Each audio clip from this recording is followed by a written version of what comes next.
話咁快呢，我哋就嚟到二條城啦噃。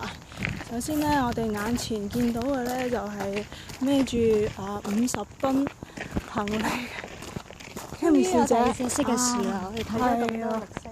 咁今日我哋嚟到呢度呢，其實係冒住中暑嘅生命危險嘅。但係我哋手上面淨係得一把好細嘅自私啫。係啦，咁所以揸嗰個人就係好自私嘅。所以通常都係自私拿揸嘅。啊！咁所以我哋依家見到條路咧係出緊煙㗎啦。呢邊個景好靚啊！你掃過去。哇！我哋慢動作，就係啱先咧，我哋影相嘅地方啦。嗱，老實講啦，呢一個夏天嘅季節，即係5至8月份咧，我係嚴重地 recommend 你哋唔好嚟嘅。係啦。因為嗱，你睇唔到我哋流汗係咪？好因為啲汗咧已經喺你個胳肋底度啦。係啦，喺個心口啦、胳肋底啦、背脊啦流晒落俾啲衫吸。阿 Cammy 小姐舉一舉雙手嚟展示我哋有幾咁辛苦嘅。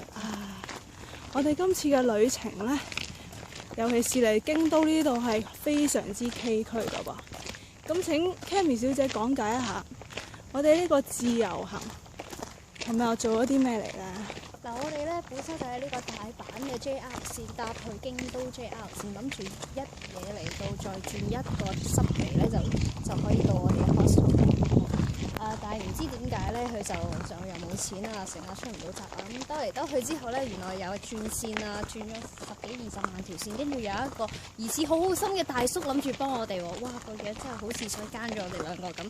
但係冇辦法啦，我哋人生路不熟，佢又話肯帶我哋行喎，咁咪順住佢先咯。哦，原來咁。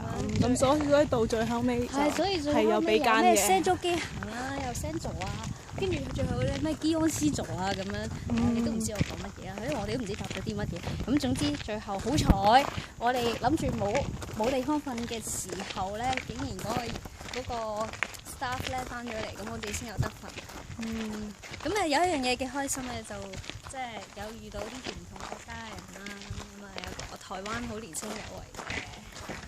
聽咗佢嘅創業故事之後咧，所以 Cammy 小姐深深俾到感動嘅。係為我哋而家咧就係展開佢第3隻腳去搭第3條船。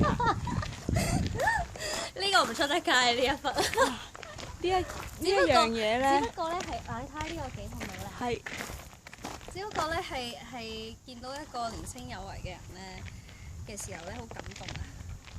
即係自己已經過咗呢啲時候，唔係正踏入緊呢個時候。中年嘅階段啊！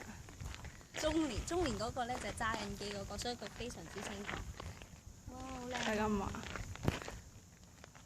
好啦，咁我哋行呢一條路咧，見到做咩？我幫喂你入鏡啦，係時候。係啦，講咗咁耐咧。咁其實嚟到呢一度當然唔係同大家介紹景點㗎啦。我想今日喺呢一度我哋講一講 fashion。fashion 係咩咧？就係你見到眼前嘅呢一位香港小姐啦。咁啊，左手咧就孭住咗呢一個 LV 出嘅帆布袋。咁 LV 嘅 logo 喺邊咧？喺後邊，唔俾大家睇。咁首先我未講完。咁而我呢一身嘅裝束咧，咁當然配合埋我右邊又要再孭多個側孭袋啦。咁呢一側孭袋咧就有湖水藍嘅顏色喎，同背後呢一個咁嘅山水嘅景色係非常之合襯。係啊。繼續行啦。係啦，你要行遠啲先睇到你全身咁精緻嘅打扮。係我知道你刻意撞咗色嘅係咪啊？同個帆布袋係咪咧？係啊。咁因為我哋喺身處於日本係講緊自然㗎嘛。其實日本好興咧呢一種咁嘅同顏色嘅撞色。呢樣咧就係我個人 fashion 嘅 taste 啦。再講行啦，我哋因為咧我哋亦有限嘅時間。係啦，我哋睇下，哇，原來係咁靚嘅。喺呢度係慢咗嘅。好嘅，咁我咧就係要帶住咧進入裝飾啦。咁同埋今日咧都化咗一個靚妝嘅喎。咁首先我把頭髮咧晨早已經梳直咗啦，咁係好配合翻今次呢個 trip 嘅。咁另外咧我就個傘咧化咗個嘴咧就嗰邊有把傘啊，你後面。咁我係要去到扮擔一擔嘅。係可以影噶嘛。係啦，我哋呢個時候咧就嘣一聲影下相先，係啦。OK， 3、2、1，耶！好啊，飲乜好啦啊！觀光就係咁樣噶啦，呢啲 video 係啦。呢度有個，我哋繼續介紹啦。即係日本嘅時候，你會見到呢個無厘啦間嘅塔咧，都特別有 feel 嘅。係啊，大家可以入去裏邊借個廁所嘅。介紹啦。嗰啲招啊！哇！呢一度咧真係要值得一影。呢一道門啊！要100yen。係。